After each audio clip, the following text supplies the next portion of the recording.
Vaccinazioni, i prossimi step del piano regionale, slot per over 16 con esenzione per patologie, dopo i quarantenni, priorità ai ragazzi e agli operatori del turismo.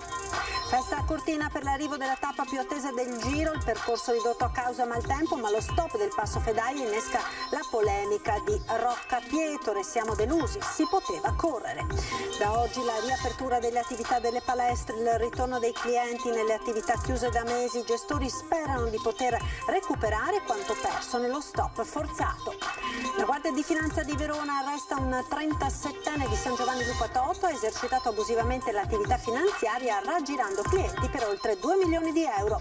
A Montegrotto Terme, 3 minorenni ed un ventenne denunciati dai carabinieri per estorsione e rapina, le loro vittime altri giovanissimi. Bella Ciao parla solo di libertà, la lettera dell'associazione Partigiani dopo la polemica per l'intervento del sacerdote sul sagrato dell'uomo a Padova. E festa a Padova per Ida Doccarato, con i suoi 112 anni è la veneta più longeva, nella sua vita ha superato 2 guerre mondiali e 2 pandemie. Ben ritrovati con l'edizione del Veneto dei nostri telegiornali. In primo piano dunque la campagna vaccinale contro il Covid nella nostra regione. Si apriranno nuovi posti per chi ha almeno un'esenzione per patologia. Poi il presidente del Veneto Zaia ha annunciato apriremo delle finestre privilegiate per vaccinare gli operatori del turismo e i giovani.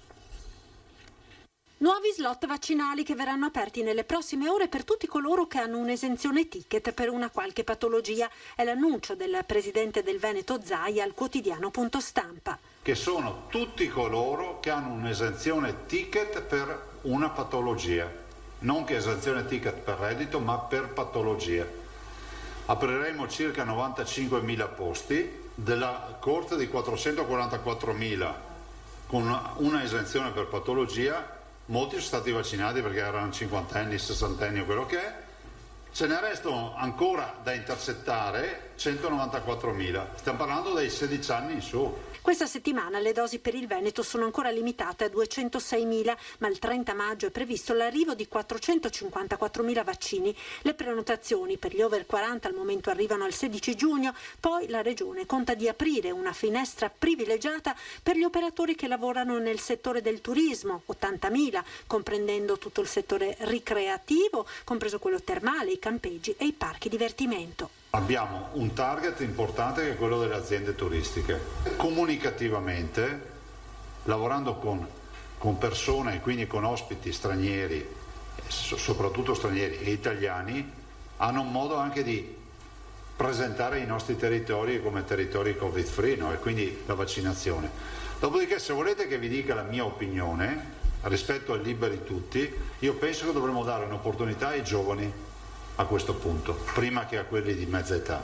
Zaia dunque pensa mettere in sicurezza per l'estate la fascia dei giovani, cominciando da coloro che saranno occupati nei centri estivi, circa 35.000 persone, giovani che durante l'estate saranno anche maggiormente esposti al contagio. Io penso che la grande mobilità estiva sarà garantita e la più alta esposizione ce l'avranno i ragazzi, che è giusto che vivano quest'estate, quindi è anche giusto che se qualcuno vuole vaccinarsi, che lo mettiamo nelle condizioni di potersi vaccinare.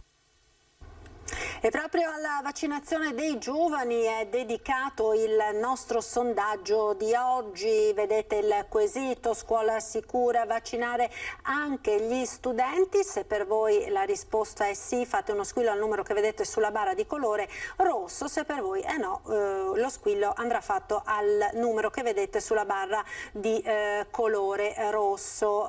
Ovviamente l'esito del sondaggio anche in questo caso verrà dato in diretta questa sera nel corso di Ring, in onda a partire dalle 21:15 come ogni lunedì.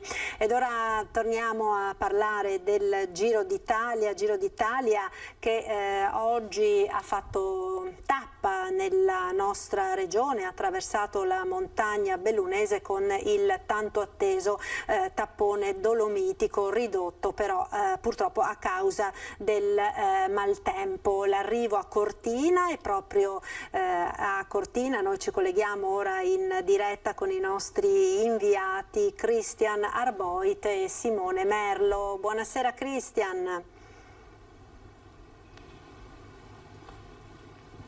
Buonasera Marta, buonasera a tutti i telespettatori di Antenna 3. Mi trovo in Corso Italia, dove si sta disallestendo di fatto la carovana rosa del Giro, perché nonostante tutto, nonostante il maltempo, nonostante le variazioni, è stato un grande spettacolo di sport. Il Giau ha regalato grandi emozioni agli sportivi e la regina ha incoronato il suo re, quella Egan Bernal, che sta vincendo su tutto e su tutti e che si prepara ad una lunga corsa verso il Tour de France. Una grande giornata, dicevamo. Il maltempo è stato inclemente, Giove Pluvio non ha concesso nessun tipo di tregua, ma Cortina si è preparata come sempre al suo meglio. E una giornata che è cominciata a Sacile con un minuto di silenzio in memoria delle vittime di Stresa, e poi è proseguita tra mille difficoltà: il Cansiglio, l'Alpago, Belluno, poi l'Agordino fino ad Alleghe, Caprile, Colle Santa Lucia e poi appunto quel Giau che è diventato anche Cima Coppi, 2236 metri di quota tra la valle del Cordevole e la valle del Boite, un punto di congiunzione veramente spettacolare. Ma quella di oggi è stata anche forse la prima giornata d'estate, anche se non si direbbe, per la Conca Gordina e l'Alto Bellunese, il primo giorno di una stagione che si spera sia proficua da molti punti di vista. Per fare il punto sono qui con Roberta Alverà, che è presidente degli albergatori di Cortina. Alverà, brutto tempo ma si spera comunque. Beh certo, veramente oggi è una giornata particolare, ma comunque una giornata di ripartenza. La gente che ha partecipato oggi ci ha fatto proprio vivere un'atmosfera di quasi normalità, e quindi questo ci fa ben sperare per la prossima stagione estiva, che comincerà adesso i primi di giugno. E le prenotazioni come vanno, Alverà? Ma le prenotazioni intanto sono ancora timide, abbiamo un po' luglio e agosto con clientela italiana e gli stranieri ancora non ancora tanto partecipi, ma comunque siamo speranzosi che quando apriranno i ristoranti, toglieranno il coprifuoco, insomma anche gli stranieri arriveranno nella nostra conca. Insomma c'è fiducia a Marta, perlomeno a Cortina, ma chi non l'ha presa bene è il sindaco di Roccapietore, Andrea De Bernardin, che confidava ovviamente nel Fedaia e nel Pordoi, voleva mostrare le bellezze del suo comune. Sentiamo insieme cosa ha detto De Bernardin. Roccapietore e il Passo Fedaia, parte della tappa più eclatante del Giro d'Italia, della parte più importante del Giro d'Italia eravamo noi, quindi ci aspettavamo il passaggio dei corridori del Giro, pronti per diciamo fare il servizio d'ordine sulle strade, sulle intersezioni, sui bivi e disposti a stare sotto la pioggia. Vederci un annullamento del nostro percorso, quindi il Passo Fedaia e successivamente il Passo Pordoi, è stata davvero una grande delusione. Mi viene da dire che le foto che ritraggono i ciclisti del passato, i grandi campioni del passato in mezzo alla neve, con la loro bicicletta, ci fanno pensare ad un cambiamento di probabilmente anche di qualità, forse mi viene da dire, di quello che sono i campioni del giorno d'oggi. Pensare a un Giro d'Italia senza il tappone dolomitico allora a questo punto non è un Giro d'Italia. Sul Passo Fedaia erano più 3 gradi, eravamo sopra zero, non ha nevicato, le strade erano sì bagnate, ma normalmente come accade dopo una pioggia, quindi non capisco davvero e ci dispiace molto.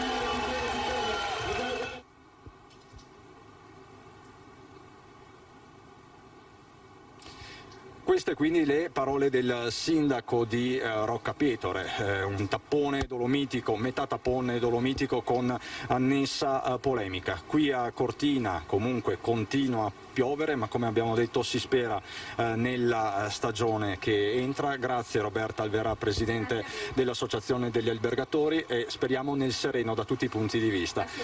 Da Cortina è tutto, vi restituisco la linea, saluto Simone Merlo e Daniele Colatuzzo che oggi hanno viaggiato con me in questa bella tappa dolomitica nonostante tutto. Ecco, grazie allora Cristian Arboita, Simone Merlo e Daniele Colatuzzo per questi collegamenti che ci hanno tenuto compagnia sia nella diretta di questa mattina sia questa sera. Poi torneremo ancora nella parte del TG di Belluno alle 20 a ricollegarci con loro. Ma veniamo ora ad un altro grande tema che riguarda anche questo, lo sport, gli appassionati di sport, perché oggi finalmente dopo tanti mesi di chiusura hanno riaperto le palestre. Vediamo com'è andata. Le palestre riaprono e tornano ad accogliere gli iscritti che potranno fare attività fisica seguendo le regole previste dai protocolli sanitari.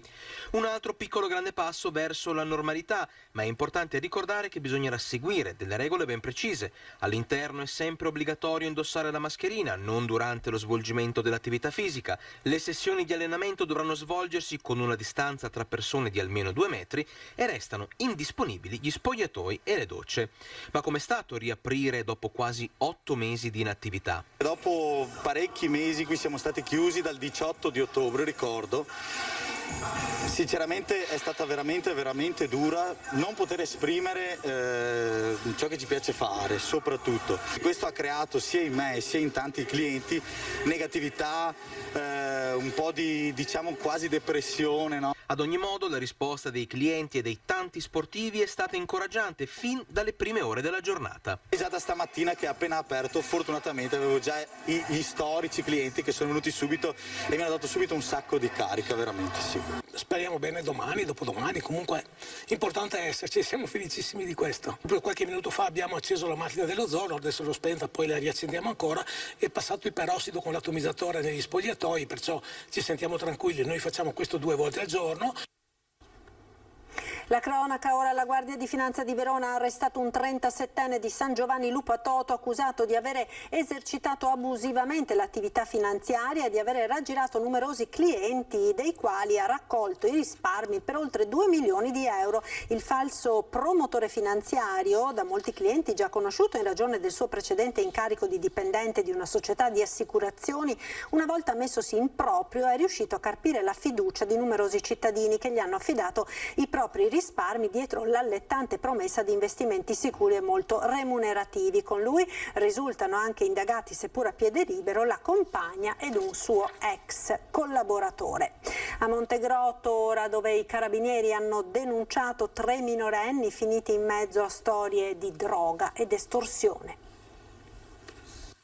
3 minorenni denunciati insieme a un 20enne per estorsione e rapina in concorso dai carabinieri di Montegrotto Terme. Un 16enne di Torreglia, 2 diciassettenni e un maggiorenne di Padova sono finiti nei guai con la giustizia per avere aggredito e minacciato un 17enne durante un presunto regolamento di conti sul furto di alcune dosi di droga e per avere rubato ad altri 2 coetanei una bicicletta e una collana in oro. I reati erano stati compiuti dalla banda qualche domenica fa in un parco del centro termale. A Vicenza ora con una nuova iniziativa antidegrado nei quartieri. Un incontro a Vicenza, sindaco Francesco Rucco, comandante della polizia locale Massimo Parolin, consigliere delegato alla sicurezza Niccolò Naclerio con il comitato contro il degrado Piazzale Bologna ed altri comitati delle zone limitrofe. Tema dell'incontro la situazione di degrado nei pressi della stazione in Campo Marzo dovuto a persone che sostano davanti ai locali, soprattutto ai negozi bar multietnici, consumando bevande alcoliche. Per esporre una serie di problematiche riguardanti la grande quantità di persone che stazionano in questa zona e che consumano alcol dalla prima mattina.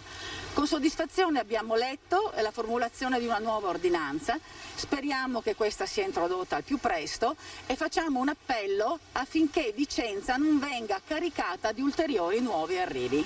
Già prima dell'esplosione del Covid, ci ricorda il consigliere Naclerio, era stata abbozzata un'ordinanza che vietava il consumo di bevande alcoliche nelle vicinanze dei negozi e supermarket. Si sta valutando dunque un inasprimento delle sanzioni o addirittura il procedere con un'ordinanza ad hoc al fine di contrastare maggiormente il degrado in quelle zone della città già oggetto di particolare attenzione da parte degli agenti di polizia locale. Ed ancora cronaca dal Vicentino. Ha approfittato del ricovero in ospedale di un anziano parente per rubargli vestiti e sottrargli più di 1.500 euro in contanti con la carta di credito nei guai, un cinquantenne.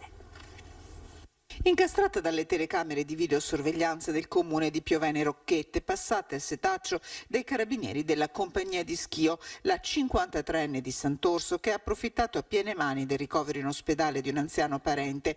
In poco tempo dalla casa sono spariti alcuni abiti, 850 euro in contanti e la carta di credito con cui la donna aveva eseguito pagamenti per 726 euro. I fatti risalgono allo scorso gennaio. L'uomo, che ha 70 anni e vive a Piovene Rocchette, al rientro a casa ha trovato l'amara sorpresa. La donna, finora incensurata, è stata denunciata con l'accusa di furto in abitazione e indebito utilizzo di carte di credito. Cantano Bella Ciao sul sagrato del Duomo di Padova ed il sacerdote li interrompe, qui né rosso né nero. La replica dell'Ampi, Bella Ciao, è una canzone che parla solo di libertà. Oh partigiano, portami via.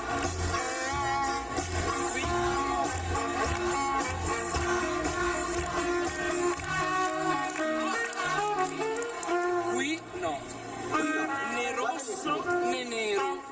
La musica si ferma, l'ordine arriva dal sacerdote, qui no, né rosso né nero. Sabato sera, Sagrato del Duomo di Padova, è in corso un'esibizione di un concerto organizzato dal comune per gestire in maniera sicura la movida che nelle ultime settimane si è concentrata in questa zona centrale della città.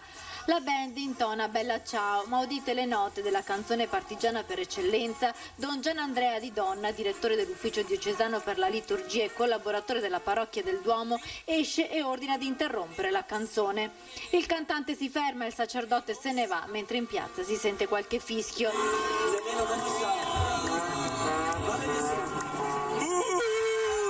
L'episodio ovviamente ha scatenato l'opinione pubblica. L'Ampi cittadino ha scritto una lettera al sacerdote spiegando senza polemica il vero significato di Bella Ciao, che non deve essere considerata una canzone rossa. Ecco, una canzone che indica il valore della libertà, perché il partigiano morto per la libertà non dice che il partigiano fosse comunista o fosse azionista o fosse... Ecco. In più, negli ultimi anni è diventata una canzone cantata da gruppi vari, appunto i ragazzi di Friday for Future. Io l'ho sentita cantare nella zona curda della Turchia, dai curdi evidentemente, che pensavano alla loro indipendenza. Quindi non ha un colore politico, valorizza solo la libertà. Anche dalla diocesi arriva l'invito a smorzare i toni della polemica. Nessuna nota ufficiale del vescovo e del diretto interessato, Don Gianandrea Di Donna, che preferisce non replicare ulteriormente. A parlare invece Don Giovanni Brusegan, delegato vescovile alla cultura, che chiede di evitare di strumentalizzare parole che non volevano mettere in dubbio il valore popolare della canzone. C'è sempre una ipersensibilità per non stonare in questo senso, non per negare la storia, non per negare il fatto dei valori partigiani, anche perché partigiani ce n'erano anche di cattolici, quindi non fa parte di una valutazione storica, è stato forse frainteso, forse frutto di una premura e di un'istanza eccessivamente puntuale.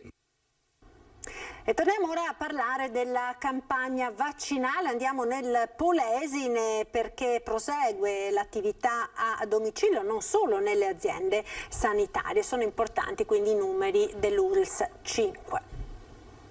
Ringrazio tutti i dipendenti con amore perché sta bravi. La soddisfazione di nonna Teodolinda, seconda dose di Pfizer direttamente a domicilio nella sua Rovigo. Una delle oltre 2500 somministrazioni in casa effettuate finora dall'ULSS 5 Polesana. 1600 nel distretto di Rovigo, 900 in quello di Adria. Vaccinazione H24 e anche nei weekend, 22 squadre al lavoro, anche in contemporanea. Dietro le unità mobili un centro di reclutamento e programmazione che gestisce la giornata vaccinale. È stata una grande collaborazione dei medici di medicina generale nel reclutamento dei pazienti. Anche, devo dire, anche le associazioni di volontariato hanno contribuito, almeno nella mia realtà, hanno contribuito al reclutamento dei pazienti. Una campagna che in tutta l'ULSS, domicilio a parte, prosegue a ritmo serrato nei 9 centri vaccinali dell'azienda sanitaria. Abbiamo raggiunto quasi il 100% per quanto riguarda gli over 80, mentre invece per quanto riguarda le altre fasce d'età, quindi dei 70, 79, 60, 69 eccetera, tra vaccinati e prenotati al 16 di giugno arriveremo all'89% per la fascia d'età 70-79, arriveremo a un 81% per quanto riguarda invece il decennio 60-69, mentre invece appunto per il 50-59 a un 65% e il 40-49 a un 47%. Ed ora parliamo di nonna Ida Zoccarato, che oggi compie 112 anni, padovana doc. Nella sua vita ha superato 2 guerre mondiali e 2 pandemie ed è la più anziana del Veneto. Con i suoi 112 anni, Ida Zoccarato è la veneta più longeva, nata il 24 maggio 1909, 6 anni prima del ben più noto 24 maggio 1915, quando l'Italia entrò in guerra nel primo conflitto mondiale. Elegante con il suo golfino rosso, i capelli bene in piega, abbracciata dai nipoti e figli, nonna Ida ha festeggiato questo compleanno da record nella sua casa di Ponte di Brenta alle porte di Padova. Lo scorso autunno si è ammalata ed è guarita dal Covid e il 3 maggio ha ricevuto la prima dose del vaccino Pfizer. Nella sua lunga vita Ida ha conosciuto 2 guerre mondiali e anche la pandemia della spagnola. Oggi, anche se parla pochissimo, è sempre vigile e attenta, circondata dall'amore dei figli Edda e Pietro e da 4 nipoti, Chiara, Viviana, Donatella, Alberto e 2 bisnipoti, Andrea e Aurora. Per lei anche gli auguri del governatore del Veneto, Luca Zaia. Faccio gli auguri alla nonna Ida, la signora Ida di Ponte di Brenta, vaccinata, quindi salutiamo la nonna Ida che oggi compie 112 anni.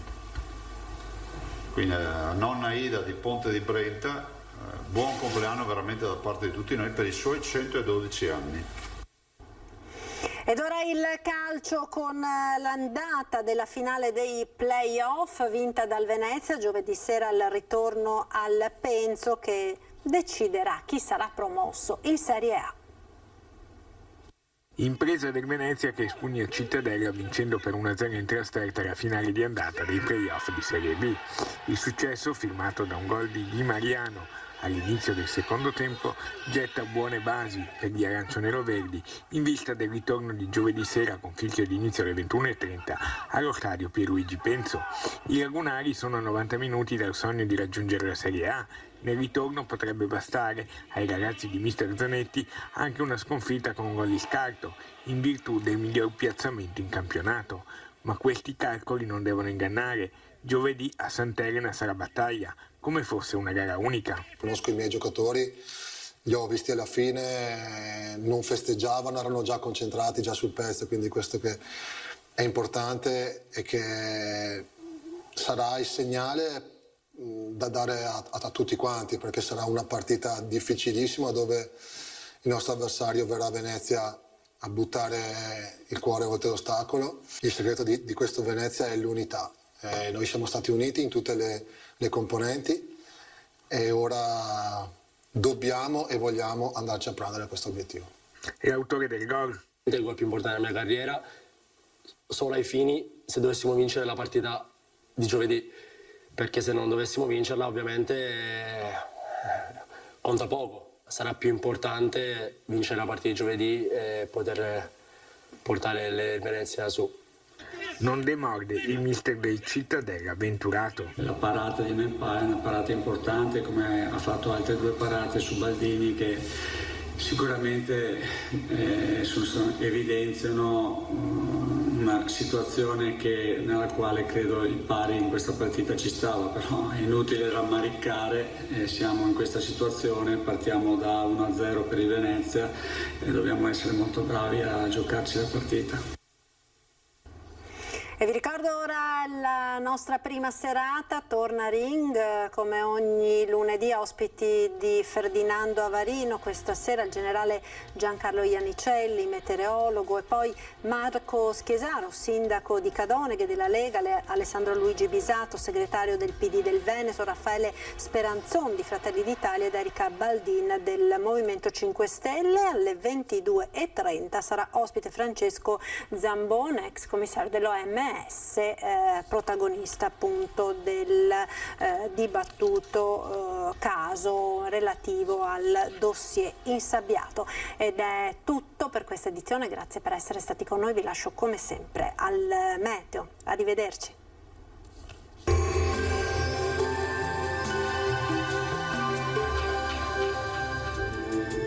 Bentrovati al meteo. Da martedì 25 maggio al via una fase un po' più stabile con l'anticiclone che tenta di riconquistare il nostro territorio, ma non ovunque. Ecco che cosa accadrà, vediamo insieme il dettaglio. Sul Veneto fino al primo mattino residua nuvolosità e nubi basse sulle zone montane e pedemontane, dove sarà tra l'altro alta la probabilità di acquazzoni.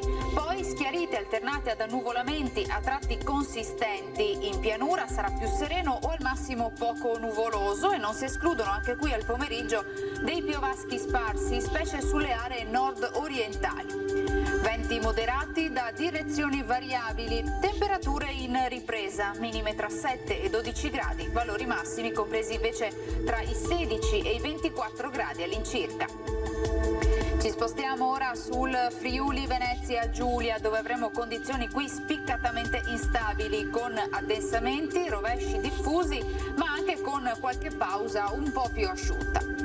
Temperature minime tra 10 e 13 gradi, massime sui 17-20 gradi. Infine uno sguardo alla situazione del Trentino Alto Adige, anche qui avremo qualche pioggia al mattino, col passare delle ore invece sarà più stabile e anche soleggiato. Temperature minime intorno ai 7-9 gradi, massime sui 21-22 all'incirca. Dal meteo di Antenna 3 per ora è tutto, grazie per l'attenzione, arrivederci al prossimo aggiornamento.